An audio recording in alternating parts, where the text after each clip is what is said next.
Welcome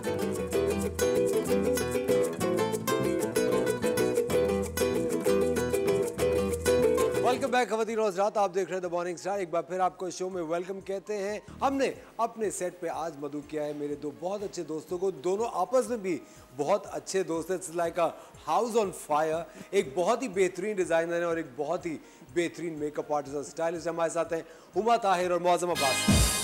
अस्सलाम वालेकुम। वालेकुम अस्सलाम। आप लोग भीगे नहीं बारिश में? एक तो आपने इतना अच्छा इंट्रोडक्शन कराया, I really loved it. It is.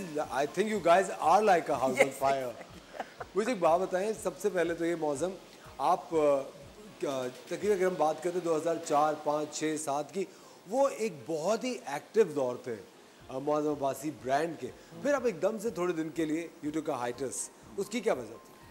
Basically, I think we lost a lot of professionalism in the field. So there was no more, you know, वो जो एक fun part होता था, where you wanted to, where you were contributing to the industry, वो element खत्म हो गया। फिर उसके अलावा market के अंदर अब आपको पता है कि dynamics change हो गए, तो फिर for a while it was important कि आप low profile कर लें, and then there comes a time Asfar, where you want to just make money and not to be in the forefront. हाँ, ये बात तो है। आई थिंक अब तो काफ़ी ज़्यादा लोगों का यही फोकस भी हो गया है। हुमा, जिस तरह आपने अपना करियर मॉडलिंग से स्टार्ट किया, फिर उसके बाद आप एक इतनी ज़बरदस्त मेकअप आर्टिस्ट बन गई। अभी थोड़े दिन पहले मैंने आपको एक ड्रामे में भी देखा, तो ये एक बहुत ही अच्छी बात है। मेरे ख्याल से आपको एक आई थिंक मल्टी फैसेटेड शख्सियत होना चाहिए। मज़ा किस चीज़ में आप? सबसे बड़ी बात ये कि मुझे जब मैंने अपना बिजनेस शुरू किया था सैलून का, तो मुझे बहुत साल उसको टाइम देना पड़ता है।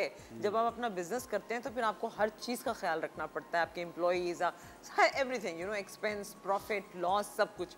तो मेरा एक ज़िंदगी का हिस्सा जो था वो अपने सैलून के साथ गुजर गया।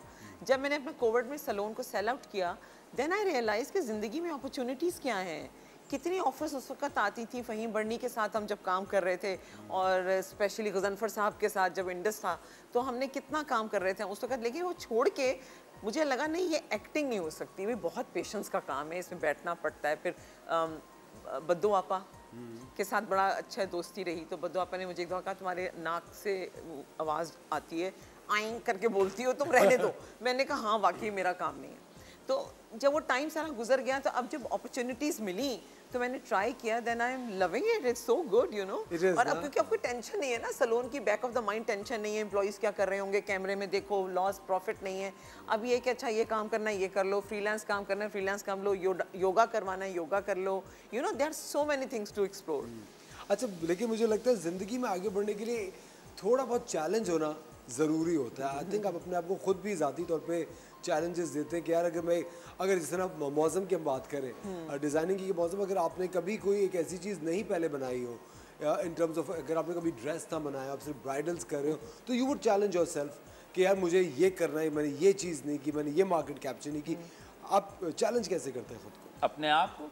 I think the best part is कि आपकी जो पिछली कलेक्शन होती है, you want to, you know, outdo it. You want to do a better job than that. Absolutely. And that is a sword that is constantly hanging on your head, that if you do not come at either at par or you don't surpass it, then you fail in front of yourself. So it's not just कि आपको audience, आपका जो client है वो आपको fail कर रहा है, लेकिन आप अपने आप को सामने भी कहते हैं कि नहीं, मैं stagnant नहीं होना। तो वो जो चैलेंज है आपको कि आपको अपनी पिछली कलेक्शन, इनफैक्ट जनरली बहुत सारे डिज़ाइनर्स जो बहुत अपने हाई एपिटॉम लेवल पर आ जाते हैं, उनको वो स्टैग्नेंट या नीचे क्यों चले जाते हैं कि वो अपनी ही कलेक्शन को वो फिर उससे बेहतर नहीं जा सकते।